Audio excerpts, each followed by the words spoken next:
अस्सलामु अलैकुम वरहमतुल्लाहि वबरकातुहू। हक मीडिया के स्पेशल प्रोग्राम में आपका इस्तकबाल है। मैं फैजुल बारी। नाजरीन, कल सोशल मीडिया में उत्तर प्रदेश के मुरादाबाद से एक वीडियो बहुत ज़्यादा वायरल रही।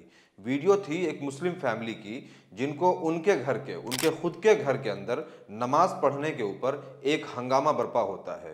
हंगामा करने वाले बजरंग दल के युवा नेता को ज़रा आप सुनिए। रोहन सक्सेना, प्रदेश अध्यक्ष राष्ट्रीय बजरंग दल। क्या मामला है रोहन जी, आप इस टाइम लाजपत नगर में? आज लाजपत नगर के अंदर ये रस्तोगी इंटर कॉलेज के पास एक जाकिर नाम के व्यक्ति का अपना निजी मकान है। उसके अंदर उसके द्वारा मुस्लिम समाज के लोगों को बुलाकर और नई परंपरा डालकर यहाँ नमाज अदा कराई जा रही है, जिसका विरोध स्थानीय लोगों ने और राष्ट्रीय बजरंग दल के कार्यकर्ताओं ने सबने मिलकर सामूहिक रूप से किया है। हम कोई भी नई परंपरा नहीं पढ़ने देंगे।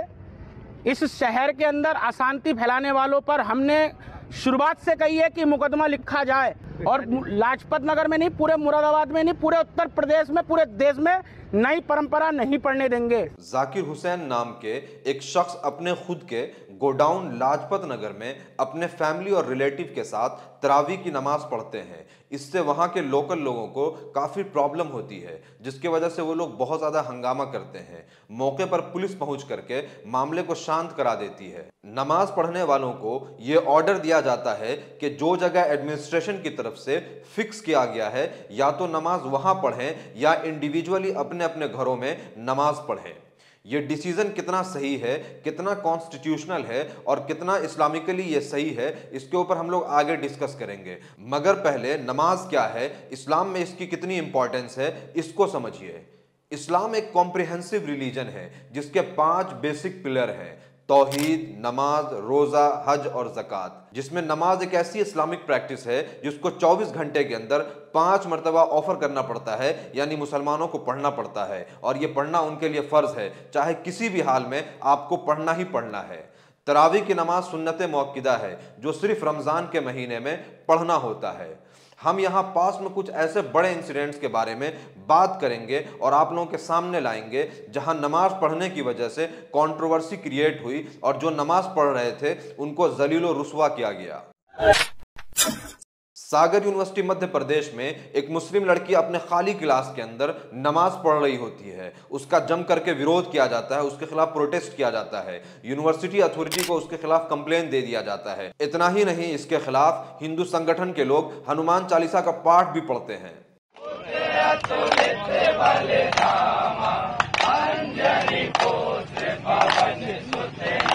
सागर की फिजा को बिगाड़ने का ये धर्म विशेष जिसे आप कहते हैं, उनके द्वारा कोई षड्यंत्र किया जा रहा है। श्री वर्षने कॉलेज अलीगढ़ में एक प्रोफेसर कैंपस के अंदर चुपचाप खामोशी से बिना किसी को डिस्टर्ब किए हुए एक कोने में नमाज पढ़ रहे थे, मगर बीजेपी एबीवीपी के लोग उनके खिलाफ खूब प्रोटेस्ट करते हैं और हनुमान चालीसा पढ़ने की धमकी देते हैं। अथॉरिटी उनके खिलाफ एक इन्वेस्टिगेशन टीम का गठन करती है। प्रोफेसर साहब को 1 महीने की छुट्टी के लिए भेज दिया जाता है। आयरोनिकली उस कॉलेज के कैंपस में पूजा भी होता है और होली भी मनाई जाती है। आप लोगों को लखनऊ के लुलु मॉल में नमाज पढ़ने के ऊपर हुई कंट्रोवर्सी याद होगी।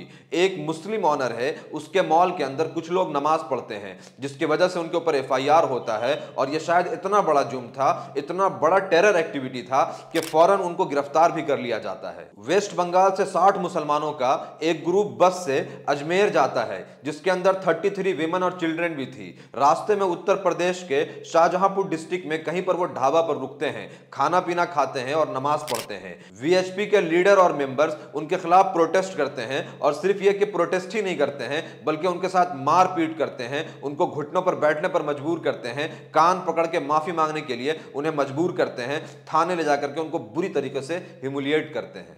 कान पकड़ो सब, कान पकड़ो। क्या कर रहा था आप लोगों ने, बताइए क्या कर रहे? सड़क पे क्या कर रहे थे, क्यों पढ़ रहे थे?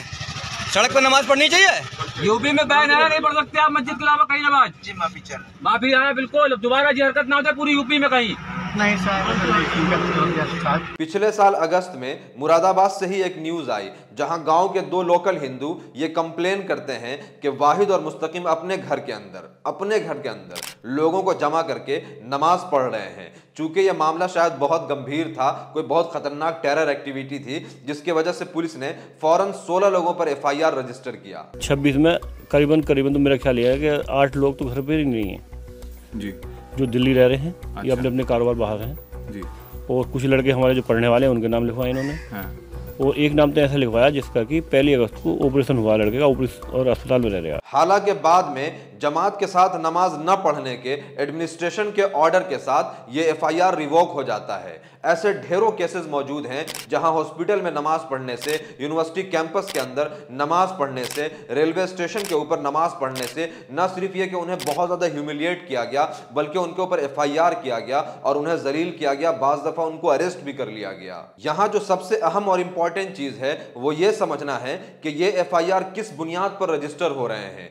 होना तो यह चाहिए था कि रिलीजियस प्रैक्टिस में अड़चन डालने, परेशान करने और बदतमीजी और बदमाशी करने के ऊपर जो लोग ऐसी हरकत कर रहे हैं उनके ऊपर एफआईआर होता, उनके ऊपर एक्शन होता, मगर हो इसका उल्टा रहा है और जो लोग नमाज पढ़ रहे हैं उनके ऊपर एफआईआर हो जा रहा है। तो क्या मतलब, इंडिया में फ्रीडम ऑफ रिलीजन है या नहीं? मुसलमानों को उनके रिलीजन को प्रैक्टिस करने की आज़ादी है या नहीं? इस्लाम में सबसे इंपॉर्टेंट प्रैक्टिस नमाज पढ़ने की मुसलमानों को आज़ादी और इजाज़त है या नहीं? इस सवाल को समझने के लिए हमें यह देखना होगा कि ऐसे केसेस में एफआईआर जिन धाराओं में लिखी जाती है वो कौन सी धाराएं हैं, आईपीसी के कौन कौन से सेक्शन में एफआईआर रजिस्टर हो रही है, इसको समझना होगा। हम देखते हैं जब लुलु मॉल लखनऊ में नमाज कंट्रोवर्सी हुई तो IPC section 153A promoting enmity between groups, यानी दो ग्रुप में आपस में दुश्मनी पैदा करना, माहौल खराब करना। 295A act intended to outrage religious feelings, मतलब किसी के रिलीजियस सेंटिमेंट को, रिलीजियस फीलिंग को हर्ट करना या उनके मजहबी जज्बात को मजरूह करना। 341 रॉन्गफुल रेस्ट्रेन और 505 statement conducting to public mischief, मतलब कोई ऐसी बात करना, कोई ऐसी बात कह देना जिससे फितना पैदा हो, माहौल खराब हो। ये वो धाराएं हैं जिसमें एफआईआर रजिस्टर किया गया है। अब एक तरफ आप ये कहें कि आपको मजहबी आजादी है, फ्रीडम ऑफ रिलीजन है, दूसरी तरफ कुछ लोग ये कहें कि आपके उस अमल से, आपके ऐसे जमा होने से उन्हें प्रॉब्लम हो रही है, तो यकीनन कानूनी तौर पर वो अपनी जगह सही है और इसीलिए फिर वो आपके खिलाफ एफआईआर भी कराते हैं, अरेस्ट भी करवाते हैं और मारते पीटते भी हैं।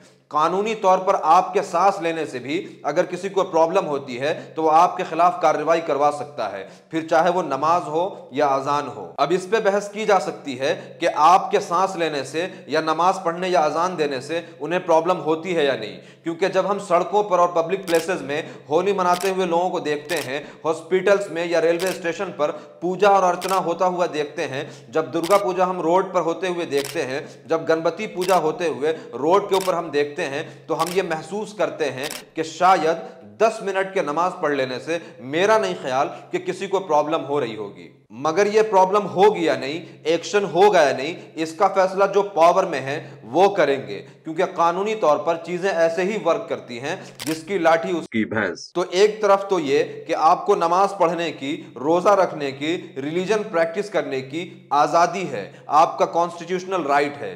दूसरी तरफ उसी कॉन्स्टिट्यूशनल राइट को प्रैक्टिस करने से आपके पड़ोसी को परेशानी हो सकती है और आपके पड़ोसी को उससे हर्ट हो सकता है और फिर वो आपके ऊपर एफआईआर कराएगा और आपकी अरेस्टिंग भी हो सकती है और आपको जलील भी किया जा सकता है। आपने इस वीडियो में क्या समझा? क्या हमें वाकई रिलीजन प्रैक्टिस करने की आज़ादी है या नहीं? कमेंट करके ज़रूर बताएं। वीडियो अगर इंफॉर्मेटिव लगा हो तो इसको ज़्यादा से ज़्यादा शेयर करें। कमेंट में ज़रूर बताएं वीडियो आपको कैसा लगा। Thank you.